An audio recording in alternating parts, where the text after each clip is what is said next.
तो दोस्तों 2022 के मध्य में जब इस बात को अनाउंस किया गया कि 2023 में होने वाले गणतंत्र दिवस समारोह में इस बार भारत के अंदर विदेशी मेहमान बनकर आने वाले हैं इजिप्ट के प्रेसिडेंट अल सीसी, उसी समय मैंने आपको कहा था कि डेफिनेटली यहाँ पर भारत की मंशाएं दिखाई दे रही हैं। यानी भारत इजिप्ट के साथ डिफेंस के क्षेत्र में और बाकी सभी मामलों को लेकर मजबूत स्थिति में आना चाहता है, ताकि इजिप्ट जो कि डिफेंस के क्षेत्र में काफी बड़ा मार्केट है वो भारत के हाथ लग जाए, जिसमें हम लोग तेजस का नाम ले सकते हैं, ब्रह्मोस का नाम ले सकते हैं, कई और तरह के ऐसे डिफेंस इक्विपमेंट है जो कि इजिप्ट खरीद सकता है भारत से। इन सब चीजों को लेकर भारत काफी ज्यादा आशान्वित था और ऐसा ही हुआ भी। आज हमारे गणतंत्र दिवस का समारोह है और इस दौरान जो विदेशी मेहमान बनकर आए हैं वो इजिप्ट के प्रेसिडेंट अल सीसी ही है।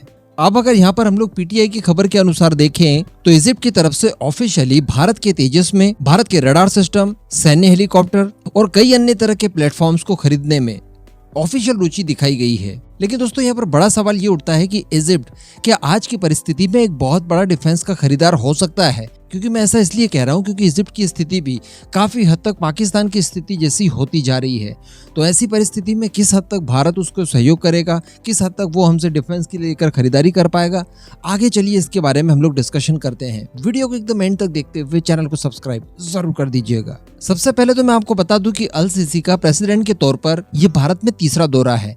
2014, 16 और अभी 23 ये तीसरी बार वो भारत की यात्रा पर आए हैं। लेकिन अब सवाल यहाँ पर ये उठता है कि इस बार गणतंत्र दिवस समारोह के लिए इजिप्ट के प्रेसिडेंट को ही चीफ गेस्ट बनाकर क्यों बुलाया गया? इसके पीछे भारत की क्या मंशा है? तो इसके पीछे बताया जा रहा है कि जब से कोविड पेंडेमिक आया है, उसकी शुरुआत हुई है, तब से लेकर अभी तक इजिप्ट करीब करीब दिवालिये की ओर दिखाई दे रहा है। यानी इजिप्ट की जो इकोनॉमी है वो कोलैप्स कर सकती है। इस समय अगर बात की जाए तो इजिप्ट के ऊपर जो विदेशी कर्जे चढ़ा है वो 170 बिलियन डॉलर्स को भी क्रॉस कर चुका है। महंगाई दर की बात की जाए तो 25% तक वहां पर महंगाई दर बढ़ी है। लेकिन अगर वहीं पर भारत की बात की जाए तो दुनिया भारत का 5वां सबसे बड़ा इकोनॉमी रखने वाला देश है, सबसे फास्ट ग्रोइंग इकोनॉमी रखता है भारत। तो कहने का मतलब एक देश की स्थिति खराब है आर्थिक तौर पर तो दूसरे की सुदृढ़ है और काफी सुदृढ़ होती जा रही है।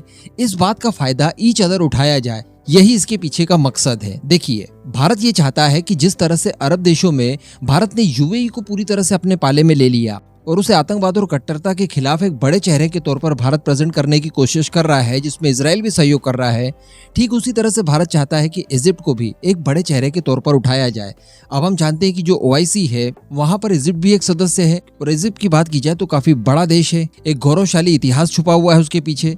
तो कहने का मतलब OIC में ठीक ठाक उसकी पैठ है। तो अगर कोई बड़ा देश OIC के अंदर भारत का सहयोगी बनता है, आतंकवाद और कट्टरता के खिलाफ एक बड़ा चेहरा बनता है, तो डेफिनेटली इससे भारत को फायदा मिलेगा। इसी के साथ साथ बताया जा रहा है कि इजिप्ट के अंदर भारत के लिए काफी ज्यादा स्कोप है। मिलिट्री ले लीजिए, IT ले लीजिए या फिर आप टेक्नोलॉजी ले लीजिए, इन तीनों ही सेक्टर में भारत इजिप्ट के अंदर एक पावरफुल नेशन बनकर उभर सकता है। बताया जाता है कि इजिप्ट के अंदर इंडियन डायस्पोरा काफी ज्यादा मजबूत है और उसको बहुत ज्यादा सम्मान भी किया जाता है। तो इसके जरिए भारत और इजिप्ट दोनों के बीच में व्यापार भी काफी ज्यादा सरल हो सकता है। और आगे देखें तो भारत की इस बार नीति रही है कि अरब देशों में ज्यादा से ज्यादातर देशों को अपने साथ जोड़कर रखा जाए, जिसमें आप सऊदी अरेबिया का ले लीजिए। सऊदी अरेबिया के साथ भी भारत के रिलेशनशिप पहले की तुलना में बहुत ज्यादा मजबूत हुए हैं। UAE एग्जाम्पल है, बहरीन है, उसके बाद इजिप्ट है। तो कहने का मतलब अरब देशों में जो महत्वपूर्ण देश हैं वो सारे के सारे भारत के पाले में इस समय आ गए हैं। अब चूंकि इजिप्ट के प्रेसिडेंट भारत इस समय आए हुए हैं तो यहाँ पर इजिप्ट और भारत के बीच में कई सारे समझौते हुए हैं और इसके तहत बताया जा रहा है कि भारत इजिप्ट के बीच में अगले 5 सालों में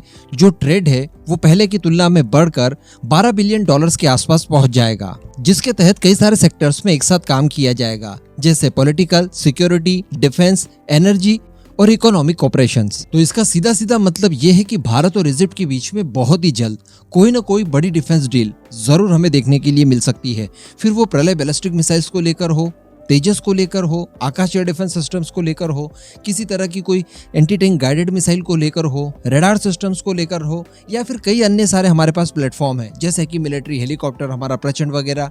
इसमें से किसी न किसी हथियार को लेकर संभवतः इजिप्ट के साथ बहुत जल्द हमें डील देखने के लिए मिल सकती है। अब हम सभी जानते हैं कि इस तरह की चीजें साउथ कोरिया इजिप्ट के लिए नहीं कर सकता।